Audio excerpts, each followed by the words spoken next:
Hi friends, welcome back to my YouTube channel. ಇವತ್ತು ನಾವು ರುಚಿಯಾಗಿರುವಂತಹ ನುಗ್ಗೆಕಾಯಿ ಸಾಂಬಾರನ್ನ ಹೇಗೆ ಮಾಡೋದಂತ ನೋಡೋಣ.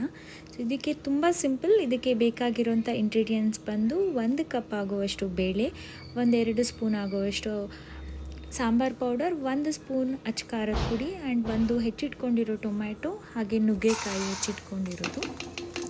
ಫಸ್ಟು ನಾವು ಇದಕ್ಕೆ ಬಂದು ಬೇಳೆನ ಹಾಕೋಬೇಕಾಗುತ್ತೆ. ಬೇಳೆನ ಚೆನ್ನಾಗಿ ತೊಳ್ಕೊಂಡು ಅದಕ್ಕೆ ಹೆಚ್ಚಿಟ್ಕೊಂಡಿರೋಂತಹ ನುಗ್ಗೆಕಾಯಿನ ಕೂಡ ಕುಕ್ಕರ್ಗೆ ಹಾಕೋಬೇಕಾಗತ್ತೆ. ಅದಾದ ನಂತರ ನಾವು ಹೆಚ್ಚಿಟ್ಕೊಂಡಿರುವಂತಹ 1 ಟೊಮ್ಯಾಟೊ ಹಣ್ಣನ್ನು ಕೂಡ ನಾವು ಕುಕ್ಕರ್ಗೆ ಹಾಕ್ಕೋಬೇಕು. ಅದಾದ ನಂತರ 4 ಕಪ್ ಆಗುವಷ್ಟು ನೀರನ್ನು ಹಾಕಬೇಕಾಗತ್ತೆ ಕುಕ್ಕರ್ಗೆ. ಸೊ ಇದನ್ನೆಲ್ಲ ಚೆನ್ನಾಗಿ ಮಿಕ್ಸ್ ಮಾಡ್ಕೋಬೇಕು. ಆ್ಯಂಡ್ ನೀವು ಈ ಸಾಂಬಾರನ್ನ ಒಂದು ಸತಿ ಮಾಡಿದ್ರೆ ಫಾರ್ ಶ್ಯೂರ್ ನೀವು ಪದೇ ಪದೇ ಮಾಡ್ತಾನೆ ಇರ್ತೀರ. ನೀವು ಈ ಸಾಂಬಾರನ್ನ ಅನ್ನಕ್ಕೂ ಯೂಸ್ ಮಾಡ್ಬೋದು, ಹಾಗೆ ದೋಸೆಗೂ ಕೂಡ ಯೂಸ್ ಮಾಡ್ಬೋದು, ಇಡ್ಲಿಗೂ ಕೂಡ ಯೂಸ್ ಮಾಡ್ಬೋದು, ಆ್ಯಂಡ್ ಮುದ್ದೆಗೆ ಕೂಡ ಇದು ತುಂಬ ಚೆನ್ನಾಗಿ ಸೂಟ್ ಆಗುತ್ತೆ. ಸೊ ಫಸ್ಟ್ ನಾವು ಒಂದು 4 ಕಪ್ ನೀರನ್ನು ಹಾಕ್ಕೊಂಡಾದ ನಂತರ ಎಲ್ಲದನ್ನು ಚೆನ್ನಾಗಿ ಮಿಕ್ಸ್ ಮಾಡಿಕೊಂಡು ಲಿಡ್ನ ಕ್ಲೋಸ್ ಮಾಡಬೇಕಾಗತ್ತೆ. ಕ್ಲೋಸ್ ಮಾಡಿಬಿಟ್ಟು ಅದನ್ನು ಒಂದು ವಿಷಲ್ ಬರೋವರೆಗೂ ಕೂಗಿಸ್ಕೋಬೇಕಾಗುತ್ತೆ.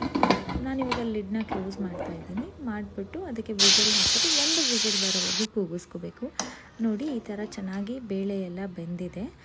ಸೊ ಬೇಳೆ ಎಲ್ಲ ತುಂಬ ಮೆತ್ತಗಾಗೋ ತನಕ ಬೇಯಿಸ್ಕೋಬೇಕು. ಸೊ ಅದು ತುಂಬ ಟೇಸ್ಟಿಯಾಗಿರುತ್ತೆ.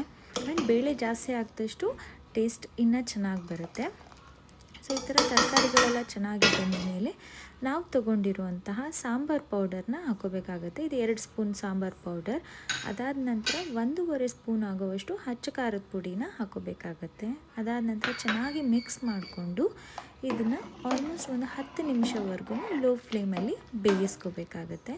ಸೊ ನೋಡಿ, ಈ ಥರ ಬೇಯ್ತಾ ಇದೆ. ಸೊ ಚೆನ್ನಾಗಿ ಕುದಿ ಬರೋವರೆಗೂ ಇದನ್ನು ಬಿಡಬೇಕು. ಒಂದು ಸತಿ ಇದು ಕುದಿ ಬರೋದಕ್ಕೆ ಸ್ಟಾರ್ಟ್ ಆದಮೇಲೆ ಸ್ವಲ್ಪ ಮಿಕ್ಸ್ ಮಾಡ್ಕೋಬೇಕು ಮಧ್ಯದಲ್ಲಿ. ಅದಾದ ನಂತರ 1 ಈರುಳ್ಳಿನ ಹೆಚ್ಚಿಟ್ಕೋಬೇಕು. ಆ್ಯಂಡ್ ಸ್ವಲ್ಪ ರುಚಿಗೆ ತಕ್ಕಷ್ಟು ಉಪ್ಪನ್ನು ನಾವು ಸಾಂಬಾರಿಗೆ ಹಾಕ್ಕೋಬೇಕಾಗತ್ತೆ.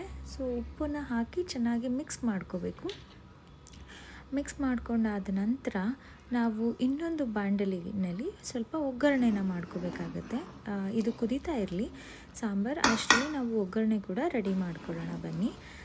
ಸೊ ಫಸ್ಟು ಒಂದು ಪ್ಯಾನ್ಗೆ ಸ್ವಲ್ಪ ಒಂದು 4 ಟೀ ಸ್ಪೂನ್ ಆಗುವಷ್ಟು 4ರಿಂದ 6 ಟೀ ಸ್ಪೂನ್ ಆಗುವಷ್ಟು ಎಣ್ಣೆನ ಹಾಕ್ಕೊಳ್ಳಿ. ಸೊ ಅದಾದ ನಂತರ ಒಂದು ಸ್ವಲ್ಪ ಸಾಸಿವೆ, ಅದಾದ ನಂತರ ಕರಿಬೇವು, ಅದನ್ನು ಒಗ್ಗರಣೆಗೆ ಹಾಕ್ಕೋಬೇಕಾಗತ್ತೆ. ಸೊ ಅದಾದ ನಂತರ ಅದು ಸ್ವಲ್ಪ ಸಾಸಿವೆ ಮತ್ತು ಕರಿಬೇವು ಸ್ವಲ್ಪ ಸಿಡಿಬೇಕು. ಸೊ ಆ ಥರ ಆದ ತಕ್ಷಣ ನೀವು ಏನು ಹೆಚ್ಚಿಟ್ಕೊಂಡಿರ್ತೀರ ಈರುಳ್ಳಿ, ಅದನ್ನು ಕೂಡ ಹಾಕ್ಕೋಬೇಕಾಗುತ್ತೆ. ಹಾಕ್ಕೊಂಡು ಇದು ಗೋಲ್ಡನ್ ಬ್ರೌನ್ ಬರೋವರೆಗೂ ಸ್ವಲ್ಪ ಫ್ರೈ ಮಾಡ್ಕೋಬೇಕಾಗುತ್ತೆ. ಸೊ ಅದನ್ನು ಚೆನ್ನಾಗಿ ಫ್ರೈ ಮಾಡ್ಕೋಬೇಕು. ಸೊ ಲೋ ಫ್ಲೇಮಲ್ಲಿ ಮಾಡ್ಕೊಳ್ಳಿ. ಸೊ ಆವಾಗ ಸೀದೋಗಲ್ಲ.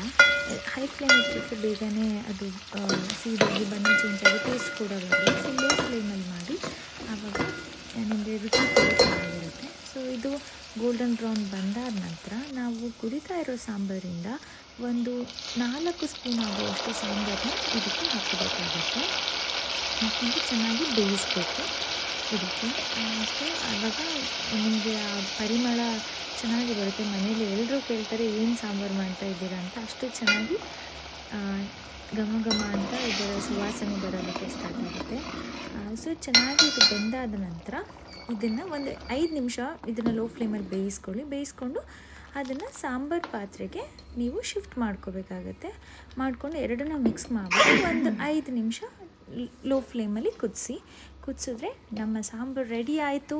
ಸೊ ಇದನ್ನು ನೀವು ಇಡ್ಲಿಗೆ, ದೋಸೆಗೆ, ಅನ್ನಕ್ಕೆ, ಮುದ್ದೆಗೆ ಎಲ್ಲದಕ್ಕೂ ಕೂಡ ಯೂಸ್ ಮಾಡ್ಬೋದು. ಸೊ ಇದು ಕ್ವಿಕ್ಕಾಗಿ ಮಾಡ್ಬೋದು. ವಿತಿನ್ 20 ಮಿನಿಟ್ಸಲ್ಲಿ ಆರಾಮ್ಸೆ ಮಾಡ್ಬೋದು with the minimal ingredients. Thank you so much for watching. ಇದೇ ಥರದ ಬೇರೆ ಕುಕ್ಕಿಂಗ್ ಐಟಮ್ಸ್ ಬಗ್ಗೆ ನಿಮಗೆ ಇನ್ಫಾರ್ಮೇಷನ್ ಬೇಕಂದರೆ please subscribe to my channel. Thank you.